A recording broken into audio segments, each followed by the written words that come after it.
Our guest speaker this morning is Tom Willie. Tom, with his wife Denise, operated T&D Willie Farms from 1981 through 2016, a 75-acre certified organic farm in Madera, California. They grew a wide array of Mediterranean vegetables year-round. T&D Willie Farms' produce was appreciated in specialty markets in the fine restaurants up and down the U.S. West Coast, as well as on the tables of over 800 weekly community-supported agriculture subscription members in their own community. Tom was for nearly a decade Slow Food USA's governor for California's Central Valley, and he passionately advocates for local food prominences through his writing, speaking, radio, and event organizing activities. His monthly KFCF Down on the Farm radio program features the work of progressive farmers and other prominent people in the San Joaquin Valley's agriculture and food communities. Tom has served over the years on the boards of directors of the Ecological Farming Association and California Certified Organic Farmers. He currently serves as a policy advisor to the Cornucopia Institute, which monitors integrity of the U.S. organic industry. He has been collaborating with several California organic growers to develop a no-till and reduced-till organic vegetable production systems over the last several years. Please give a warm UU Fresno welcome to Tom Willie.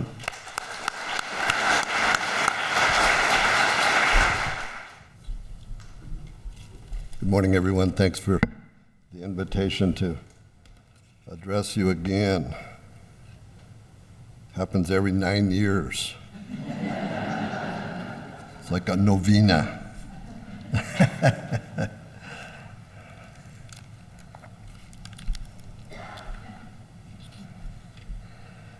As a young boy, I idled away many a summer afternoon, perched within a solitary plum tree like this one in my family home's backyard, plucking firm, ripe fruits that I would shine to a brilliant luster against my cotton t-shirt.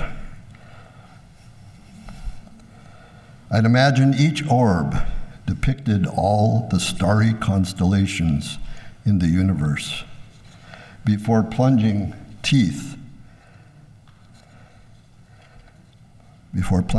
into its blood-red, tart, sweet flesh. I have never again met the likes of that beloved tree and its celestial fruit, but have since uncovered its provenance. The Arboretum Nursery describes my tree as the famous blood plum of medieval Japan, parent of all other red-fleshed plums in the world. Satsuma, named for the old province whence it arose, represents a race of red-fleshed plums grown from seed since the mind of man remembereth not. On the island of Honshu, the famed 19th century plant breeder, Luther Burbank, had read of such plums, and this was among 12 seedlings that arrived from a correspondent in Yokohama at Burbank's Santa Rosa farm in late 1885. The best of the lot he named Satsuma. The ripe fruit never loses its firmness. Juice is not abundant, but red-black in color, like no other fruit upon this earth. Its flavor is characteristic of all highly pigmented fruits, the anthocyane taste of red raspberry. My childhood suburban home, 10 miles east of downtown Los Angeles, stands several blocks south of the San Gabriel Mission, which figured centrally in our family's life, providing schooling and place of worship. Serving Mass at the old mission church's altar, I had little understanding of that outpost of Christian civilization's role in the introduction of agriculture into a world that had never known it, or the exploitation of a native population in doing so. I should have taken a clue from the convex mirror hanging on the sanctuary wall beside the altar that enabled a padre to surveil his congregation, to whom back was turned, ever alert to imminent attack. California, or Califia, when first encountered by Spanish conquistadores, was presumed to be an island. And in the 1940s, Carrie McWilliams was still describing the Golden State in part as an island on the land. Its High Sierra backbone and Pacific Ocean shoreline has effectively isolated California geographically, climatically, ecologically, and culturally ever since.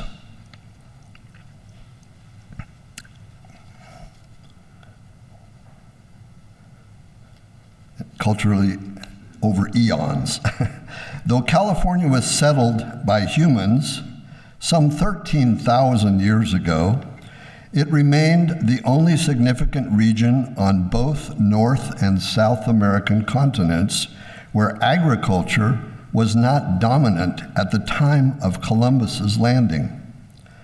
Popular images of horseback-mounted, buffalo-chasing American Indians belie the truth that sophisticated agricultural systems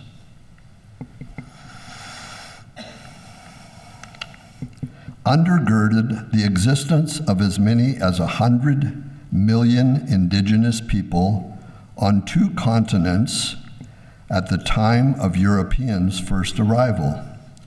Systems that collapsed as never before encountered old world diseases, rapidly decimated native populations by an estimated 90% within a century or less.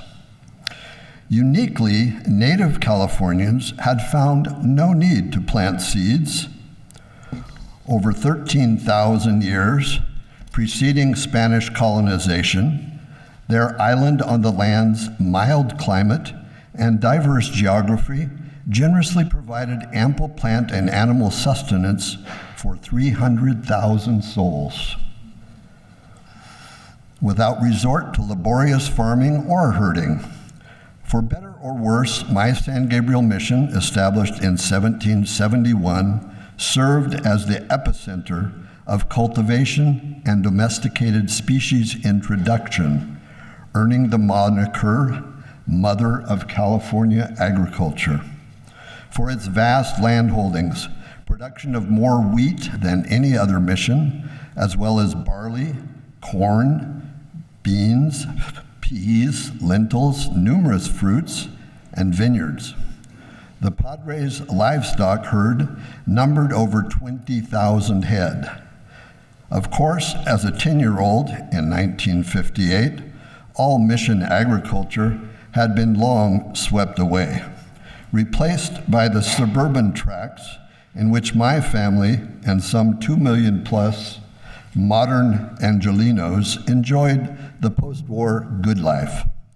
But Los Angeles County had only just been surpassed by our nation's leader in the value of total agricultural production by Fresno within that decade.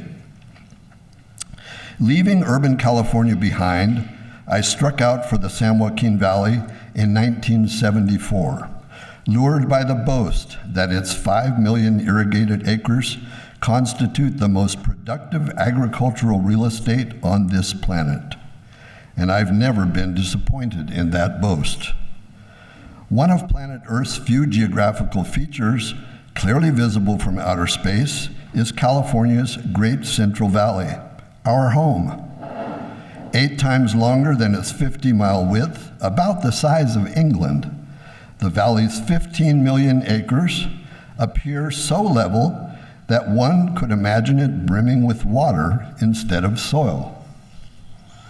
As a matter of fact, it was. Today's vast prairie-like trough, encircled by mountains, was a deep marine trench some 5 million years past, a result of tectonic plates dancing on the edge of a future North American continent. An expansive inland sea this was, connected to a yet unknown, unnamed Pacific Ocean. Aquatic creatures, among them the Fresno saurus, no joke, plied the deep waters of this very neighborhood before any human form shone as a glint in any eye. The massive tilted block of Earth's crust to our east, that we call the Sierra Nevada, did not sculpt Yosemite and Kings Canyon's granite cathedrals in a single try. At least one, if not two, precursors of our present Sierra were uplifted many millions of years ago. As seawater retreated, those ancient peaks eroded into sorted alluvium, refilling that marine trench with this deep, productive soil upon which we build our homes and from which we feed the world. What farmers hereabouts have long boasted upon as white ash soil is Hanford fine sandy loam, granitic material washed from the ancient Sierra and laid down along the Upper Kings and San Joaquin Rivers' broad alluvial fans. Well-drained, fertile Hanford soils drove our region's world-class reputations for raisins and stone fruit. But the San Joaquin Valley's west side is a totally different story when it comes to soil genesis. The endlessly forgiving Panoche loam that I farmed for Rinks Sano west of Firebaugh, fine-grained alluvium derived from Coast Range Cretaceous soft rock, is so natively fertile that farmers thereabouts claim it can make any dumbass appear to be an accomplished farmer.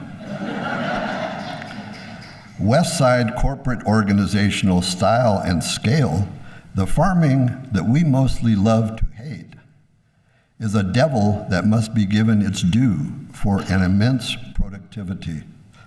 Those world-class Panoche loams out-yield East Side soils 2-to-1. East Siders work all day for 2 bale cotton, while West Siders can enjoy a daily afternoon nap and harvest 4 bales. An accomplished East Side canning tomato farmer might make 35 ton, but average West Side farmers commonly harvest 70, and fields have been known to make 100. Facing hunger and severely limited in water supply, we'd be fools not to allocate precious irrigation to Panoche soils and let those white ash Hanfords lay fallow. Yet the contrast in the two regions' native water resources is just as stark as their soils, if not more so, but in reverse. The valley's east side, world-class freshwater aquifer and irrigation canals are fed by major California rivers that tumble from usually snow-packed Sierra Heights. The west side's watershed lacks any perennial stream, featuring seasonal creeks that might flash flood on a rare occasion, but on average deliver precious little freshwater inflow from the rain-shadowed side of our Coast Range's unremarkable elevations.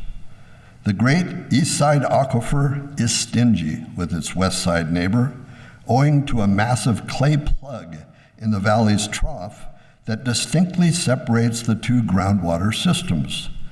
Left to their own resources, west side farmers pump brackish water from much greater depths, slowly poisoning the crops and soil with salinity absorbed from ancient seabed deposits in which the groundwater pools. I had no reason to question chemically intensive methods that I'd been taught in Fresno State's classrooms or at the several farms on which I was subsequently employed, gaining valuable experience and working up the nerve to strike out on my own. Several years after breaking ground in 1981 on our first rented 20 acres, I began to read about organic agriculture. just as unease mounted over the need to apply more chemical fertility and pest control inputs to my farm each year, attempting to match a previous season's crop performance. Organic movement founders Sir Albert Howard, Lady Eve Balfour, and American J.I. Rodale became active critics of modern agriculture's abuses around the time that industrial nitrogen synthesizers Fritz Haber and Karl Bosch won Nobel Prizes for their world-changing achievement. British agronomist Albert Howard had been dispatched to colonial India soon after 1900, armed with a bully mandate to modernize the natives' backward approach to farming. Well, the pilgrim returned home some years later, profoundly convinced of the wisdom of that subcontinent's age-old indigenous methods and their time-proven ability to provide human populations adequate nutrition while maintaining soil fertility. Henceforth, held in ridicule by the British establishment that he formerly represented, Howard spread his organic gospel to whomever he could interest. Composting, the essential practice learned in India, became Howard's mantra. Rodale, soon to be publisher of the storied Organic Gardening and Farming Monthly, relayed Sir Albert's drumbeat across the Atlantic. Rodale bankrolled the nascent California organic farming movement's original certification scheme in the late 1960s. The notion that biologically sponsored fertility can perform miracles in agriculture, akin to those that it has lavished on natural ecosystems for eons, is deeply embedded in our modern organic movement. Pioneering organic farmers schooled each other, groping in a climate of ignorance for many years. Leading agricultural universities refused Rodale's generous offers of funding to sponsor research, asserting that his money smelled of manure. We neophyte cultivators bet on our strong suit, ignorance, took cues from nature, and managed to develop biomimicry on our farms, which gradually delivered amazing quality but lower yields. Science has only recently come to appreciate that a single gram of plant root intimate soil can harbor billions of bacteria, representing over 50,000 distinct species, only 1% of which can be isolated and grown with standard laboratory technology. The 99% thrive only in consort with the vexingly complex soil communities to which they belong. Jerry Hatfield, director of the USDA's National Laboratory for Agriculture and the Environment, stuns audiences with the fact that the top 6 inches of an acre of healthy soil hosts a living microbial biomass equivalent in weight to a pair of adult elephants. Elephants eat a lot. So who feeds all these microscopic pachyderms? What do they feed them and why? Well, it turns out that plants do, leaking up to 40% of their total biomanufactured sugars, along with some proteins and vitamins, into the soil surrounding their root tips to essentially farm their microbial allies, an arrangement that Australian soil ecologist Christine Jones describes as the very first carbon trading scheme. What are plants bartering all this hard-earned candy for? Soil microbes reward their leafy benefactors by cycling and safeguarding vital plant nutrients, building soil architecture that is receptive and retentive of water and oxygen, suppressing plant diseases, and degrading toxic pollutants. What role do each of these myriad species of soil-dwelling bacteria, fungi, archaea, nematodes, and protozoa contribute to plant growth and health? The short answer is we don't know, at least not much.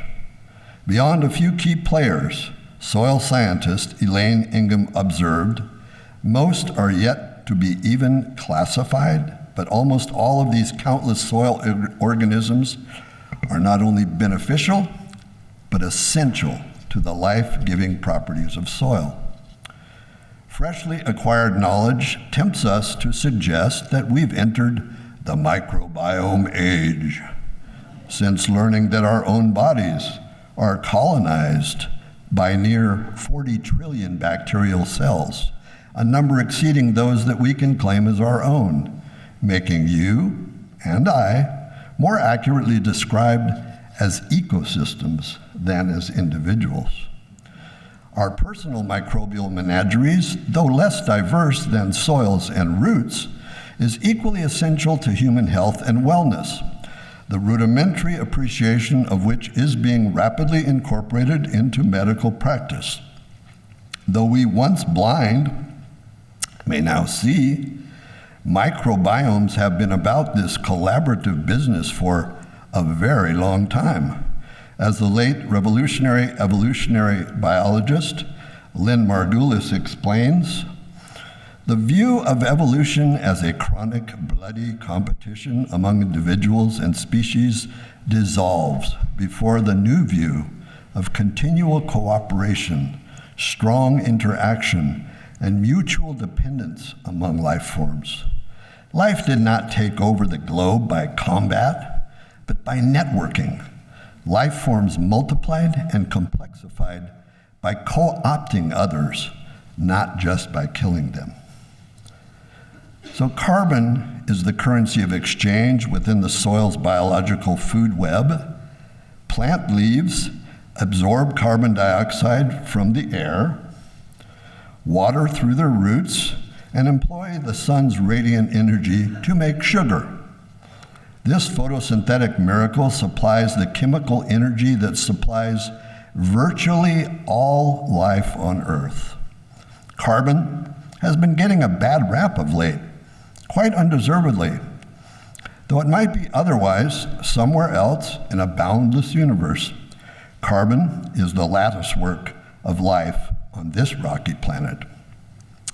Atomic number 6's propensity for kickstarting life is colorfully described by Bill Bryson in A Short History of Nearly Everything. What sets the carbon atom apart is that it is shamelessly promiscuous. It is the party animal of the atomic world, latching onto many other atoms, including itself, and holding tight, forming molecular conga lines of hearty robustness, the very trick of nature necessary to build proteins and DNA. Well, Earth's carbon was forged deep within aging stars, much older than our sun, in a process called nucleosynthesis, a sort of alchemy by which hydrogen begets helium, then successively every other element on the periodic table. The life-enabling carbon thus born that found its way to our Goldilocks planet continuously cycles between 5 reservoirs: Earth's atmosphere, its biology, soil, which harbors 3 times more carbon than does our atmosphere, surface oceans, where carbon exchanges readily with the air above, and then ocean depths and beyond, where 99.9% of all carbon on Earth is sequestered, stores that only re-enter active reservoirs over millions of years. But of course that presumes we're not digging these up and burning them as fuel. Well, since the waning of the last ice age, humans have engaged in the dubious experiment of plowing soil and planting seeds rather than gathering food from the natural environment, as we had done rather successfully for 95% of our history as a species. As previously mentioned, the planet's soil harbors 3 times the quantity of carbon as does the atmosphere, with which it constantly exchanges. Today, between grazing and cropland, this agricultural enterprise now conscripts 50% of all the Earth's habitable land, serving the needs and desires of 8 billion people for comestibles. Plowing soil liberates its stored carbon to the atmosphere by superoxygenating the microbes living within. Indeed, after just a few years under tillage, agricultural soil will have lost as much as half of its virgin organic matter content. Sometime during the mid-1950s, we passed a milestone marking humanity's impact on this planet.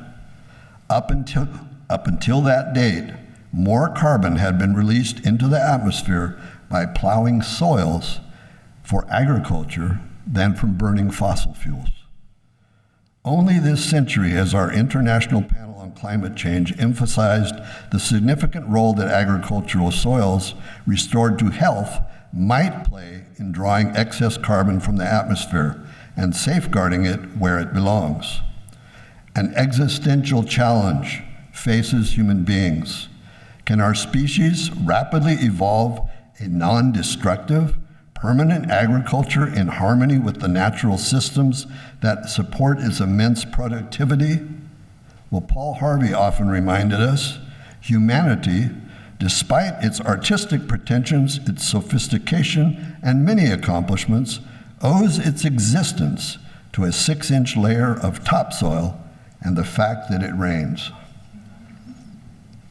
Imagining my future in the brilliance of a plum 60 years ago, up in that backyard tree, a love affair with the soil in which it grew never occurred to me. This image was captured at Carl Sagan's suggestion by Voyager 1 on February 14th, 1990, as that pioneering spacecraft left our planetary neighborhood for the fringes of our solar system. The space probe was about 4 billion miles distant when engineers turned it around for one last look at its home planet. And Sagan later wrote, "Look again at that dot. That's here. That's home. That's us. On it, everyone you love, everyone you know, everyone you ever heard of, every human being who ever was lived out their lives.